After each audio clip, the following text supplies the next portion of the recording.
Salam dan bahagia. Perkenalkan, nama saya Rivaldianus Entantun dengan NIM 2019-01-0085, Prodi Agribisnis. Di sini saya akan menjelaskan tentang UU Cipta Kerja.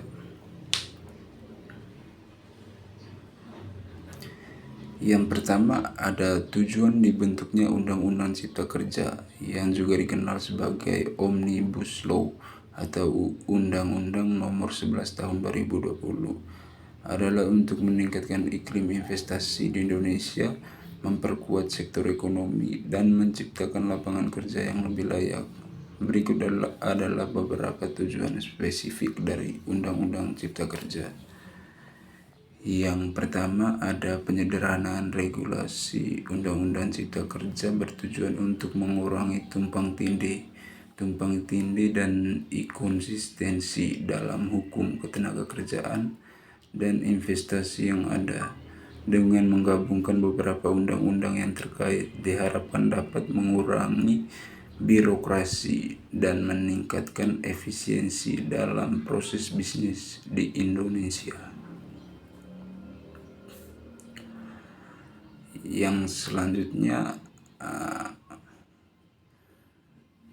yang bagian kedua, peningkatan iklim investasi. Undang-Undang Cipta Kerja dirancang untuk menciptakan iklim investasi yang lebih menarik dengan menyederhanakan proses perizinan, mengurangi persyaratan investasi, dan memberikan perlindungan hukum yang lebih baik bagi para investor. Hal ini diharapkan akan mendorong investasi baik dari dalam negeri maupun luar negeri, yang pada gilirannya dapat mendorong pertumbuhan ekonomi dan menciptakan lapangan kerja baru. Yang bagian ketiga, perbaikan ketenagakerjaan. Undang-Undang Cipta Kerja bertujuan memperkuat fleksibilitas ketenagakerjaan dengan memodernisasi peraturan yang ada. Tujuannya adalah memberikan kesempatan bagi perusahaan untuk mengatur hubungan kerja yang lebih sesuai dengan kebutuhan bisnis mereka, sambil tetap melindungi hak-hak kerja. Beberapa perubahan.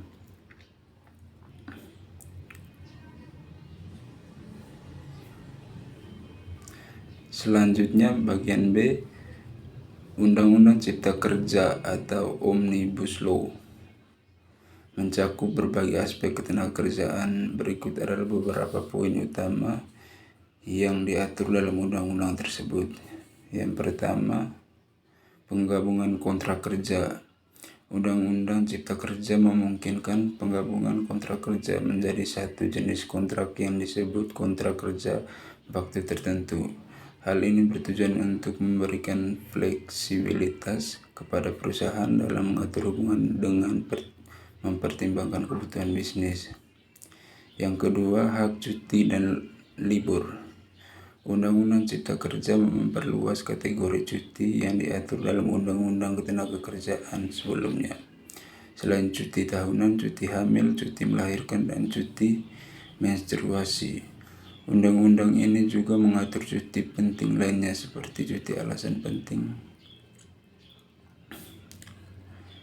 Yang bagian C, ada beberapa aturan dalam Undang-Undang Cipta Kerja yang kontroversial dan dianggap merugikan bagi pekerja. Beberapa di antaranya adalah: yang pertama, fleksibilitas atau PHK. UU Cipta Kerja memberikan fleksibilitas yang lebih besar kepada perusahaan dalam melakukan pemutusan hubungan kerja atau PHK. Beberapa ketentuan yang diubah termasuk pengurangan batasan PHK massal, perluasan alasan PHK dan izinan, dan pengurangan jumlah pasongan yang harus dibayarkan kepada pekerja. Hal ini dianggap merugikan bagi pekerja karena dapat meningkatkan ketidakpastian pekerja dan mengurangi perlindungan mereka terhadap PHK yang tidak adil.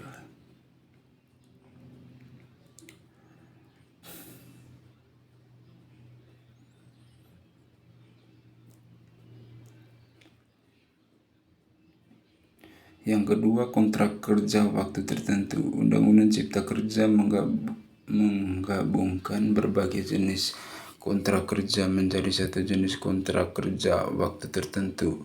Hal ini memungkinkan pengguna kontrak kerja yang lebih fleksibel, termasuk kontrak kerja harian atau mingguan tanpa batas waktu tertentu. Beberapa pihak mengkhawatirkan bahwa ini dapat mengurangi kepastian kerja dan hak-hak pekerja.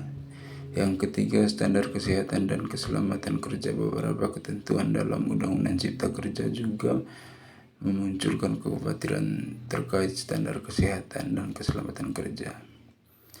Sekian dan terima kasih. Salam.